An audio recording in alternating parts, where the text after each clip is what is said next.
it. Nicola. We are excited. Oh, you know what? I get extra excited when we have a guest from overseas, and we have got someone really special from the US of A today. Someone I've been following for a while, and a bit of a stalker, really. Someone that it's actually, he speaks our language. He certainly does. We started this podcast we found a few friends and people that we knew were floundering, and we thought, right, how can we give back to the community? And we thought, okay, Nicola flew for 30 years with Qantas. I had a live television program. We thought, okay, combine that. We both love people. Let's start a podcast. And not only saying that too, as you could know, we've been besties for over 40 years. We do share a back fence, and we've had sort of like this, inner thing of like, we love having a great time, but we kind of sort of know it's sort of like from the inside out that really counts. It's a DNA thing. And it's all a process in life. And when we sort of found your book, which I think the whole world does know, because now it's a top selling one, we're just so thrilled to have. And who have we got? Okay, guys, we won't. This is a real special treat. We won't hold out on you any longer. Look, our guest today is Jim Murphy. Yeehaw. Welcome, Jim. The author of the New York Times bestseller Inner Excellence, and the name says a lot. He was a former pro baseball player turned performance coach to world champions, and is the man behind the mental strategies embraced by top PGA golfers, Olympic athletes, and CEOs. Jim's own extraordinary journey from $90,000 in debt to global bestseller is a testament to the power of inner resilience, clarity, and purpose. Also, congrats, Jim, on the podcast with Rich Roll. Of course, he has, let's throw it out there, 1.5 million followers. And you're up there with good old Mel Robbins on the New York Times best self-help books. Plus in life, Nicola and I say often, it's often in life, it's called universal timing. A good example of this is your book, which created global fascination when a Philadelphia Eagles NFL top player, A.J. Brown, was caught reading your self-published book on the sidelines during a nationally televised playoff game. Mind you, actually nobody had ever heard of the book, but that it was Inner Excellence, the book that became a guide to AJ's inner excellence and inspiration. Boom. Boom, boom. The rest is history. Welcome, Jim, to Over the Back Fence. Thank you. Thanks for having me. My brother was an NFL player. Oh, man. Wow. That's cool. Yeah. First Australian First ever Aussie to play NFL. Wow. That's amazing. They have all those athletes down there. Yeah. And he went to the University of Hawaii, so they nurtured and nourished him into being drafted, which is pretty cool. They're all a pretty sporty family, Except for me. I get a sore arm from drinking champagne. But congratulations, I mean, on your book. And I'm an audio queen, so I've listened to it in audio and absolutely loved it. So on my walks and I absolutely loved it, Jim. But do you think, and Steve mentioned too with, like it was sort of incredible how, it was on national TV and all of a sudden sort of from not many people sort of knowing about your book, all of a sudden that's turned that all around. Do you think that was divine intervention? Yeah, I do. I certainly do. I don't think I was ready for it a couple of years ago. I realized going through all this that the lowest points of my life, I almost had a mental breakdown when the book was just getting published. After it just got published, I almost had a mental breakdown. I was 5 years full-time writing and researching the book. I gave away over half my possessions, went to live in the desert, and I lived a life of solitude for a few years. And we're created for relationship. And so when you isolate yourself, then it's risky that you can. We're built for a relationship, created for community. And when you isolate yourself, and there's no one to tell you the truth about who you are and what's possible, then you run the risk of getting into a negative spiral. And that's kind of what happened to me. But I know that this was all, there's no way I could have orchestrated this. It's incredible, everything that's happened. And I don't think I was ready even a few years ago. Well, that truly is amazing. So when you did write the book, and you were saying then what you actually took yourself off to live in the desert, and you didn't have the intention to write a book, but what was it, to find yourself, Jim, or what was the? reason? Yeah, I always dreamed and thought I was going to be a superstar. And I always thought I was destined for greatness, which I thought was to be making millions of dollars and having every girl want to be with me and every guy wanting to be me. And that's what I thought was going to happen with my life. And then I got injured and had to retire from pro baseball. So it was devastating. So the trip to the desert was to go figure out what to do with my life, to find something that I was ready to live and die for. It's great. Wow. It's great. Incredible. And so with that time in the desert too, you know, you sort of say that, you know, we're built for relationships and loneliness. And I think there's times in your life when you need to find that solitude and to sort of like, you know, rebuild. Exactly. That's so true, Di. But was there a story there when you were sort of even feeling lost and someone said to give back and you bumped into a homeless man? Or is there... Can you share that with us? Well, it happened twice, actually, and both Really? were the two biggest weeks of my life was involved a homeless person. So the first one was the book came out in 2009, and after 5 years of full-time writing and research, and then February 2010, during the Vancouver Winter Olympics in my hometown, Vancouver, BC, I was in Denver, Colorado, and I spent my life savings. I was $90,000 in debt, and I'm in Denver speaking to some high schools. And the thought came to me that, yeah, it's great, the book's in bookstores around the world, but you have no money to hire someone to market the book. You don't know how to do marketing, and you don't like promoting yourself. So it's not a good marketing plan. And if no one hears about the book, yeah, it's not. What happened was I was thinking, if no one hears about the book, then no one's going to buy the book. If no one buys the book, then Barnes & Noble is going to pull it off their shelves, and this could happen in a few weeks. So 5 years of full-time writing and research, all of this down the drain. But not just that, it would be a total failure in my mind. And I couldn't see how this wasn't going to happen. And so I thought, okay, so if they pull the book off the shelves, I'm a total failure. And I wrote the book so I could become a personal coach to pro baseball players. Well, no pro baseball player is going to hire me as a failure. So I was going to have to get a regular job. But 2009 was the economy was in a recession. And so I thought, you're not going to get a job anywhere. You're not going to be able to get a job at Starbucks or the local mini mart or corner store.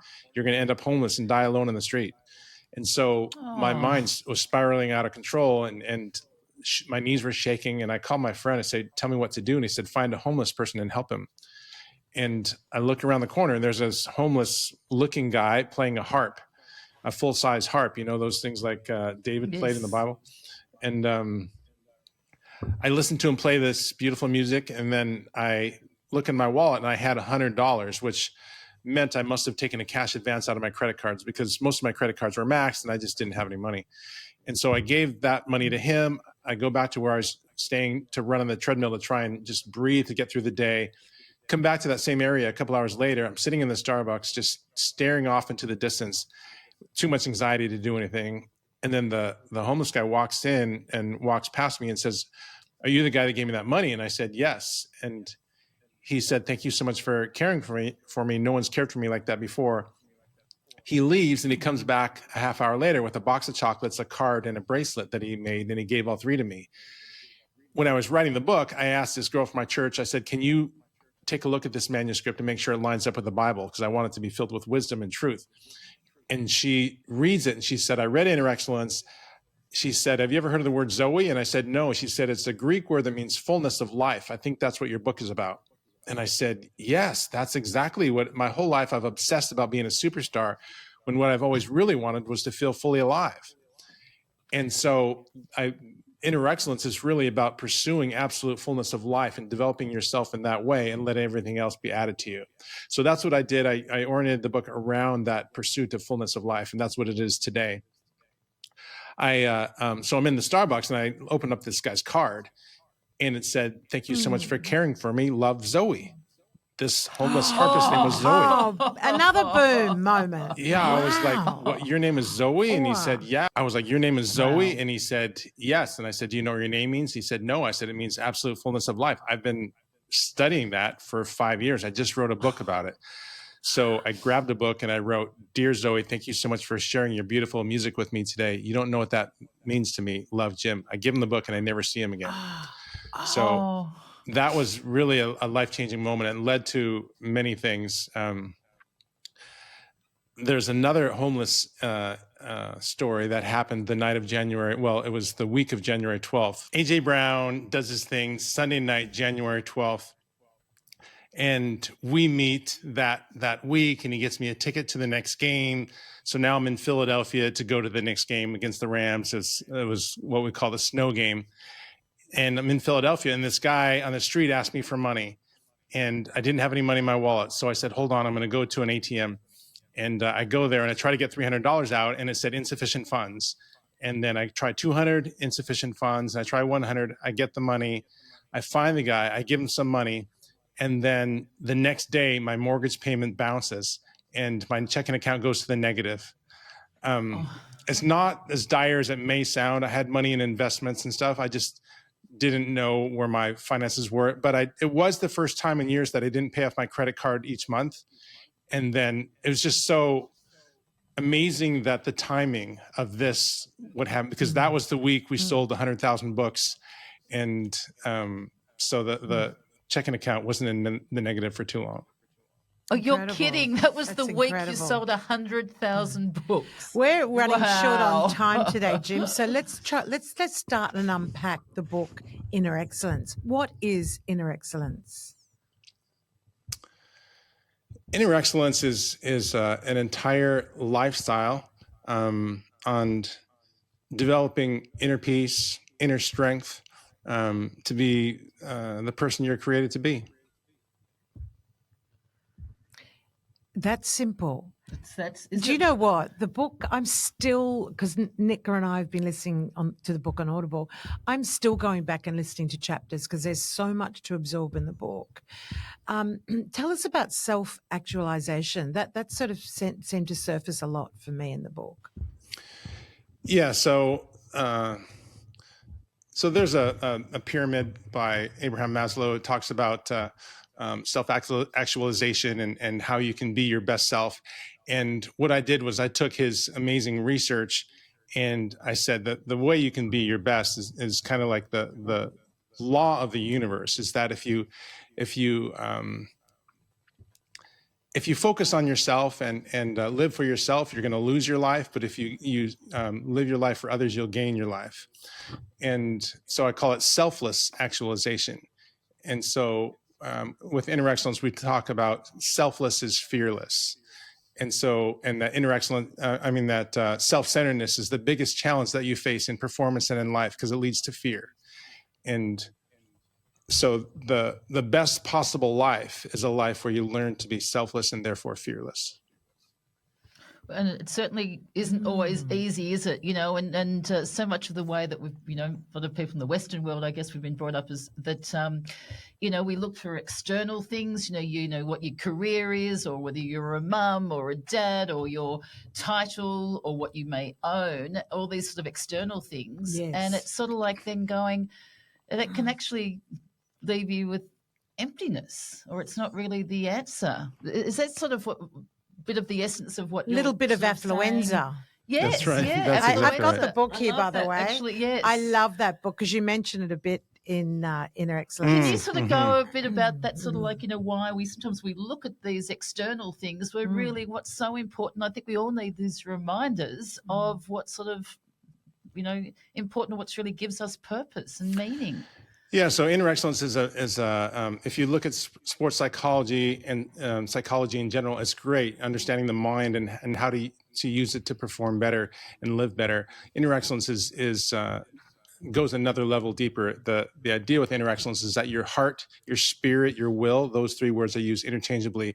That's the key to your life. That's the control center for your life when you use the mind to train your heart. And your heart has deep needs. Every human heart has deep needs. And there's 5 of them that I talk about in every inner excellence retreat.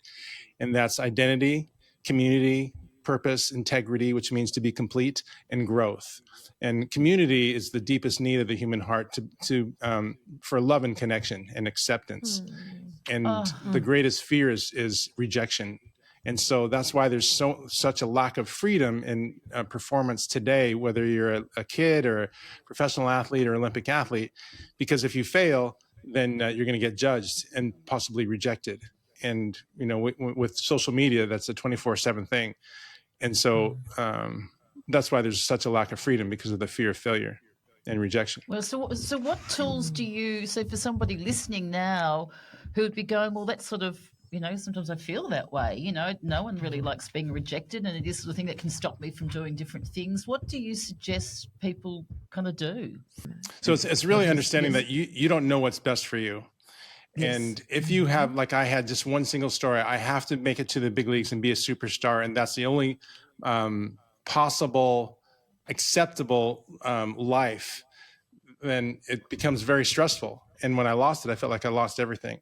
But the thing is to really understand is that you don't know what's best for you, results and circumstance wise. Is you have your goals and dreams, but say we look at your top 10 goals, those and your top 10 fears, it's possible we could flip-flop those, where your fears are the 10 best things for you and your goals are the 10 worst. And so since I know that's true, then we need to really hold our life loosely and focus on developing yourself and not get attached to what you want and can't control. Okay. It's interesting in the book you mentioned someone who I admire, Viktor Frankl, and for those listening, including Nicola, Man's Search for Meaning, a Holocaust survivor. Both Nicola and I love Eddie Jaku, who's the happiest man on earth, which was all about kindness and gratitude. But both of them had these core themes of resilience and hope in the darkest situations. I love how you weaved that through the book. It's actually, I think Nicola and I say it a lot, through our darkest moments can be some of the greatest highs that result from that. Yeah, everything was training for me. My life of the near mental breakdown when I got out of the desert, so many lows that now I look back and I see that I never could have handled all of this without that training. Had I known it was training at the time, it would have been a lot easier to go through. But now I know. Yeah, I think that's a great thing to say too, and guess that, for people listening as well, when things aren't going well, that they are the biggest gifts. Sometimes no one likes it at the time, and it's not till afterwards or self-reflection. And for athletes too, who don't believe in their success, I think it's imperative that they actually do lose. Let's just say a golfer, on the circuit.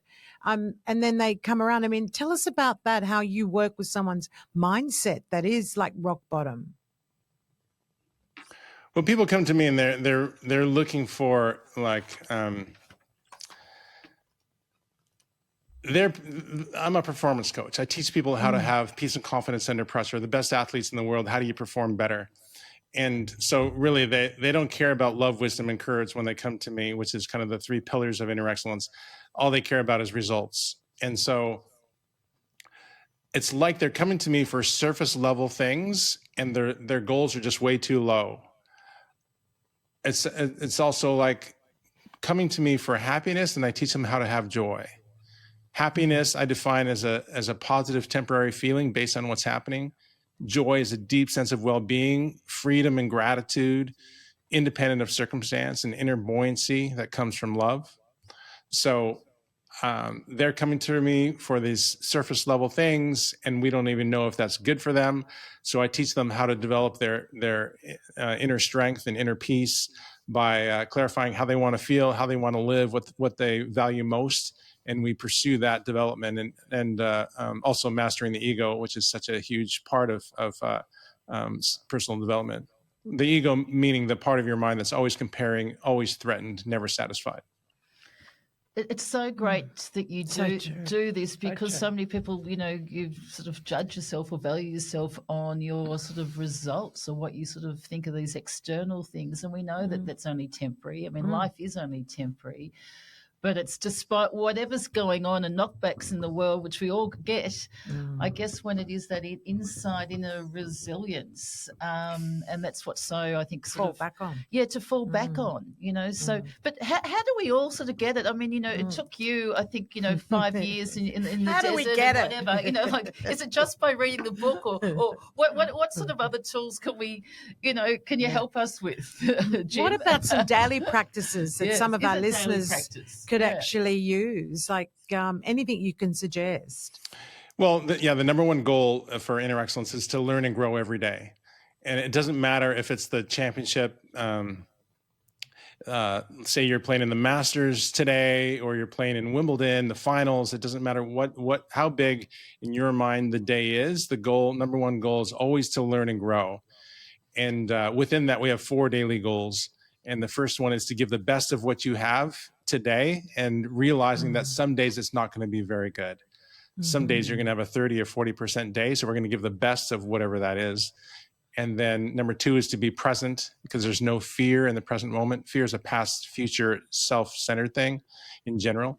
And then 3, gratitude, be grateful, because gratitude is directly linked to inner peace, which is linked to inner strength.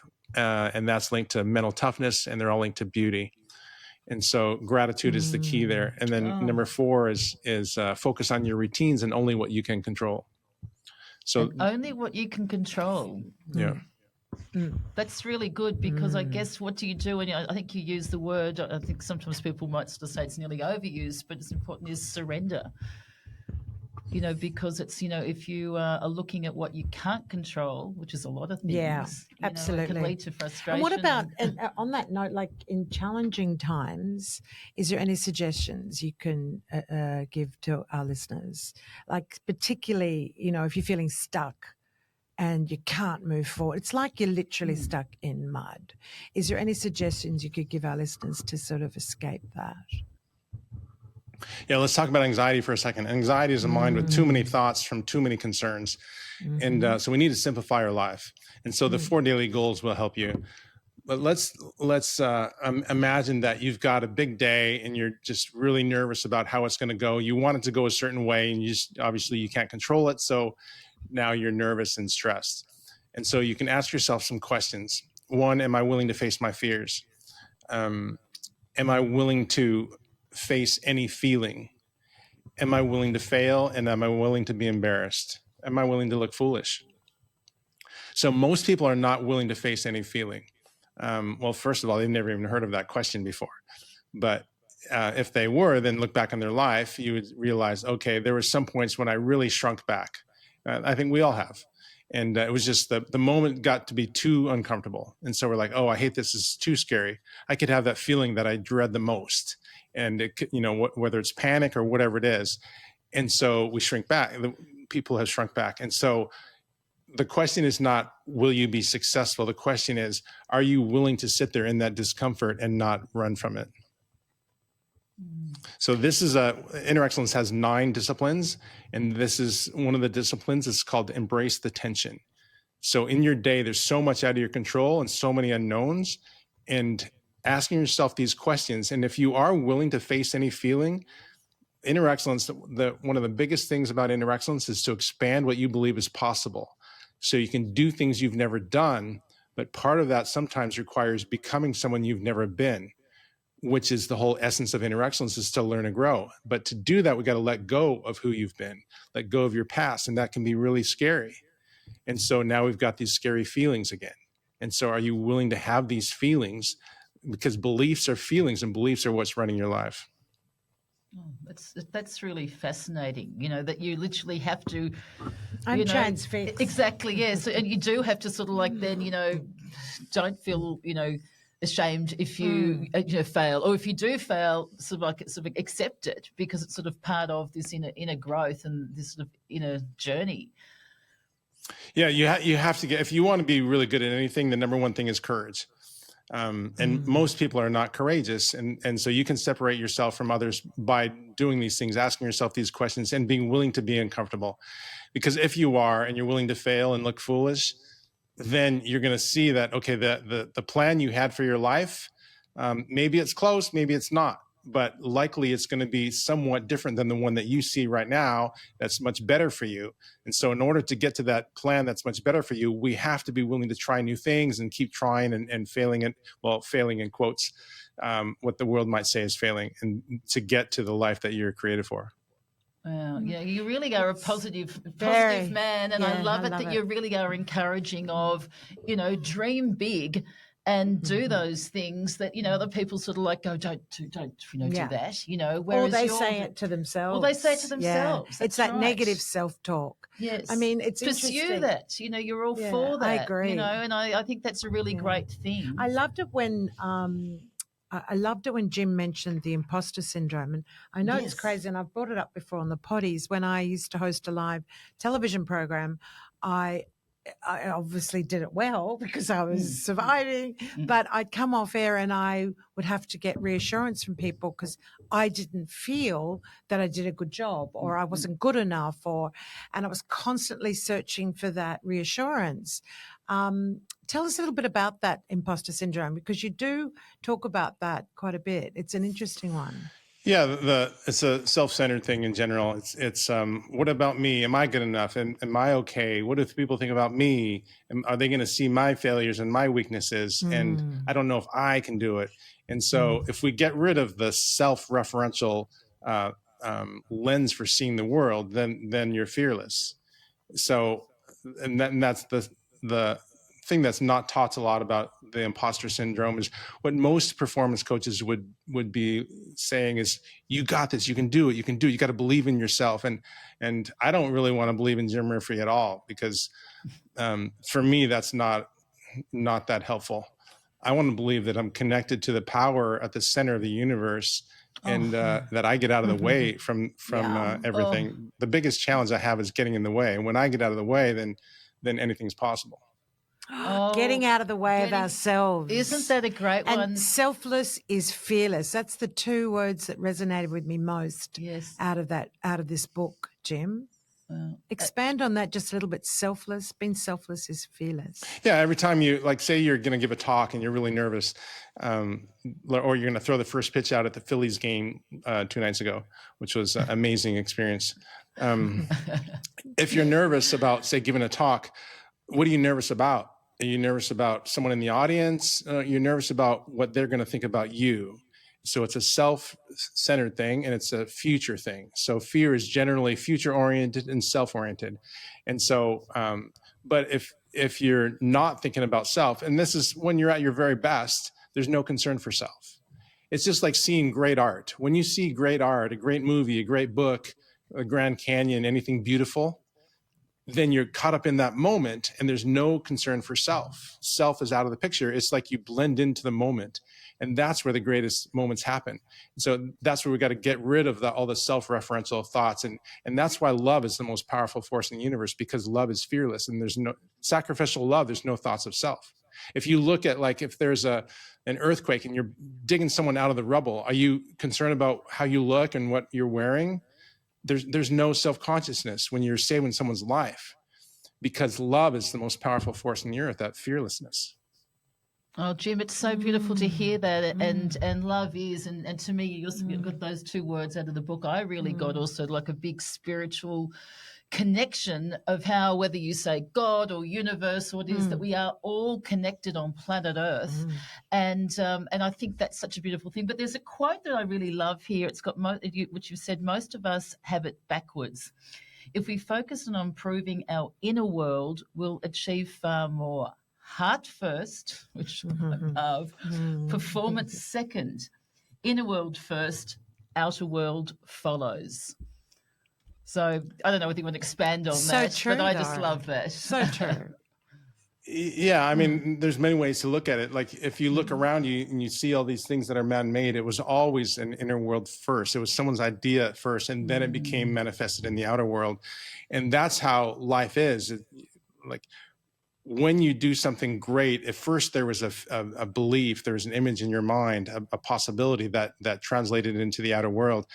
And so developing your true self, your heart, to be wholehearted is the greatest thing you could ever do, because since we don't know what's best for ourselves circumstance-wise, losing your job could be the best thing for you. I mean, getting sick, it's endless. The things that we think are the worst things for us could be the best things for us. Having a near mental breakdown like I had was what I needed to get out of my way. And when you have, not that I'm saying I have any talent, but anyone that has any sense of belief that they have a lot of talent, the more you feel you have, the harder it is to surrender and get out of the way. And so, but that's what it takes to be extraordinary. So you have to surrender your little power for the power of the universe. Oh, thank you for I sharing love that That's getting so out of the beautiful. way of yourself. It's so simple, and yet it means so much. Doesn't it? Because in essence, that's where we fail as humans. We just caught up in ourselves rather than, as you said, surrendering. And ultimately, what is it all about? 4 letters: love, self-love, Yeah, Self-love. it doesn't matter who you Self-compassion. are. and love. Yeah. Whether you could be the most hardcore athlete that doesn't care about any of that fluffy stuff. It doesn't matter. It's still, when you understand the human heart, then you have a good idea what everybody wants. And love is the core of that. It's just how the universe and people are created. And so it really is a thing of we sort of know too, and just talking about with homelessness and people who are lonely. And when you're in the desert for that time, you had those feelings. I mean, I don't blame you, 5 years, Writing, yeah. it can be a lonely time, but how brings us all back to connection. And, our podcast, Over the Back Fence, we always sort of go, even talk to your neighbour with the back fence, be connected, keep up, and don't feel. Sometimes it's embarrassed to talk to sort of somebody you don't even know, but reach out and, love one another. Like the homeless person. I love that. It's Yeah. funny. You probably know David G. We had him on not so long ago, a great meditation guru, and his life transformed too when he had an experience. Remember that with the homeless man too that reached him out after 9/11. He was a New York banker. And his whole life very now similar. worked with Deepak Chopra, very similar. And he's just, absolutely, very similar sort of philosophy is what you're sort of saying. And even in Australia, we had Gary Goro on, who's great meditation master as well. Yeah. And he was talking. Do you meditate, Jim? Yeah, the external Yeah, things only last a short time. I have a routine every morning, 10 minutes a day, 10 to 20 minutes a day, where I spend time with God, soaking up his love. So if you go out into the world and you don't feel loved, then you're going to try and get it from others. You're going to try and get it from what I call the palms, the possessions, achievements, looks, money, and status. Palms. Was that possessions? Possessions, achievements, looks, money, and status. Yes. And so, if you don't feel loved, your greatest need, if you don't feel that when you wake up, then you're going to try and get it from others or from achievements or how you look. And it's a real endless chase your tail treadmill that leaves you empty. And so 10 to 20 minutes a day, start off with soaking up God's love. Wow, that's so beautiful in a form of what, meditation or, how do you do that? Yeah, I put on my timer for, say, 10 minutes. And then I'm sitting facing the sun. You want direct sunlight on your face in the morning. And then I have this playlist that I call the worship playlist, where it's just songs about God's love for me. And then the 10 minutes is the focus is no requests or concerns. I'm just going to soak up the love from Daddy, and the Father who loves me. And then I have a mantra that I repeat as well. Jim, you're the beloved in whom I delight. God saying that to me. So it can be hard to believe many times. And so but when you feel that, if you truly felt that God loved you so much and you were a delight to him, then you go out into the world with power. Love it. That's such a beautiful way to start the day, beautiful. Isn't it? And just because we are running out of time, just do you really, I'm a massive manifestor. I do it a lot to the stars at night. Do you believe in manifesting? So Inner Excellence has a glossary in the back of the book. So I'm always defining terms, and it depends on what you mean by that. So do you want to define it for me? Yeah, 100%. Such as this podcast is going to be bigger than ever. We're going to be in America. It's going to be greater. Like, you know, I say to the universe things such as, show me the way to be healthier, you know. I'll show tell me you a how story I can if be you more like. loving. Yes, please. I could go on for 3 hours. I'm sure the universe falls asleep with my manifesting. It's like, I had a professional athlete that told me that he was waking up every day to use the bathroom, and every night. And I said, he's just telling me about his routines. And I said, oh, is that something that you want to continue? And he said, no, it's just something I've done my whole life. And I said, well, do me a favor tonight. Before you go to bed, I want you to say, I'm grateful to be sleeping soundly through the night every night. And since then, he's been able to do that. Well, do you know what? That's a great one, because we're sort of saying, especially with a lot of women mid-age plus, Jim, we're all sort of saying a lot of what women, about snoring, Jim? have to get up in the middle of the night. If we try that one. I want to qualify that this was a professional Olympic athlete, and his mind is powerful, as all of ours are, and our body and minds are very organically connected. I'm not saying that this is going to happen to everybody. I'm just telling you a precise story of exactly. Disclaimer. This is exactly what happened. One tonight. I did it actually with another client as well, and an executive CEO. Told him that story because he said, for example, tonight I'm only going to sleep 2 to 3 hours, and I said, oh, is that something that you want to do? And he said, no, because I don't tell people what to do. I always ask them, what do you want? Because I try and help them get what they want most. And so he said, no, I don't want to sleep 2 to 3 hours only. And so I said, oh, well, let me tell you a little story. I told him about the professional athlete. And then I said, do me a favor tonight when you go to bed. I'm very grateful to sleep soundly through the night every night. And then what we also talked a lot about his life and how you don't know what's best for you. And principle number 1 of Inner Excellence, everything is here to teach you and help you. It's all working for your good. And positive. So then he sends me his Whoop scores a week later. And the night before we met, his scores were in the red, like 25, 30% sleep scores, like not good. And then from the night we met on, the rest of the week, they're all in the green, 80s and 90s. Wowza. So that's a big yes. Okay, well, do you believe in manifesting? Right. And all our listeners, let's give that a try. I certainly do. Yeah. And I think it's about what you're saying to about surrendering. Just throwing it out there. I think you said something in a podcast recently, Jim, about throwing it into the ether, throwing all those negative thoughts, just pushing them out there. It was something like that. I am very, very big on language. Yeah. And be intentional on the words that you use and don't use. And so, because your subconscious is listening to every single thing you think, feel, and say, and wanting to turn them into beliefs. And beliefs are what's running your life. And so we want to be very careful. And that's why one of the disciplines of Inner Excellence is to speak the truth about the past, to create possibilities in the future. What I mean by that is people come to me when they're underperforming and they'll say, I'm really struggling with such and such, but it's not true because they're talking about the past. And so I say, if you want to say the truth, I want you to say, in the past, I struggled with this. And because when you say I'm struggling with something right now, your subconscious goes, oh, struggle right now. Okay. It looks for an example in the past, and it looks for a pattern. And it says, okay, I've got my instructions, struggle. But as soon as you say it as past tense, in the past, I did this, or I used to do this, your subconscious is always waiting for instructions. It's like, okay, well, what do we do now? And so that one little thing of changing how you speak about things that you don't want to continue as past tense can be life-changing.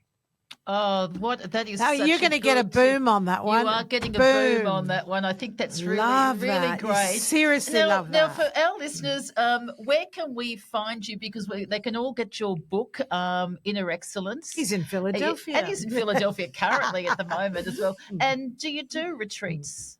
I do. Yeah. I'd love to go on one of your retreats. Yeah. Yes, we have Do you get retreats. Aussie girls to come along? Well, you can only dream. Yeah, we dream big. I love that. Manifest, meditate, do it all. Exactly. Yeah. So I do Inner Excellence retreats. You can go to Inner Excellence Jim Murphy on Instagram to follow me, or even better is go to my website, innerexcellence.com, and sign up for the newsletter. And that's where I share where the retreats are and what we're doing. We've run out of time. Nearly. That's the story of our lives, Jim. But I would just like to finish off by asking do you want to ask the signature question? We've got, about exactly. who we'd like to meet down there? Because I've got a few. We haven't got time. If you could meet anybody on planet Earth, Jim Murphy, the back fence, who would it be and why? Yeah, I would say Shane Claiborne of inner city Philadelphia, because he's a guy that lives how I want to live, and I want to become like him. Oh. Okay, well, I think as Aussies, we don't Surrender. probably know him so much. So surrender. And what makes you happy? Well, when I think of happiness, I think of positive temporary feeling that based on what's happening. And so I would say good sushi and sunshine and playing golf, fishing, putting a couple good sentences together, talking about eternal things, meeting amazing people from Australia, things like that. and spreading the love. Wow. Well, you've certainly made all of us. Yeah. So, and to be more than happy, looking for that inside out, and you've got a big heart. And so thank you so much. Yeah. And everyone, thank you for listening. You can watch this on YouTube. Yeah. Don't forget Great to rate book, and review. guys, too. And Di gives her own star rating, yeah. because you know how important it is to get sort of ratings and reviews Absolutely. for our followers here. He gets 100 out of 100. 100 out of 100. Wow. 100 out of 100. I love listening to it, and it'll be a little bit of my Bible moving forward in life. Thank you, Jim. Yeah, thank you so Thank much. you. And ciao, ciao. Thanks so much Very for having me. grateful. Thank Thank you you. so much.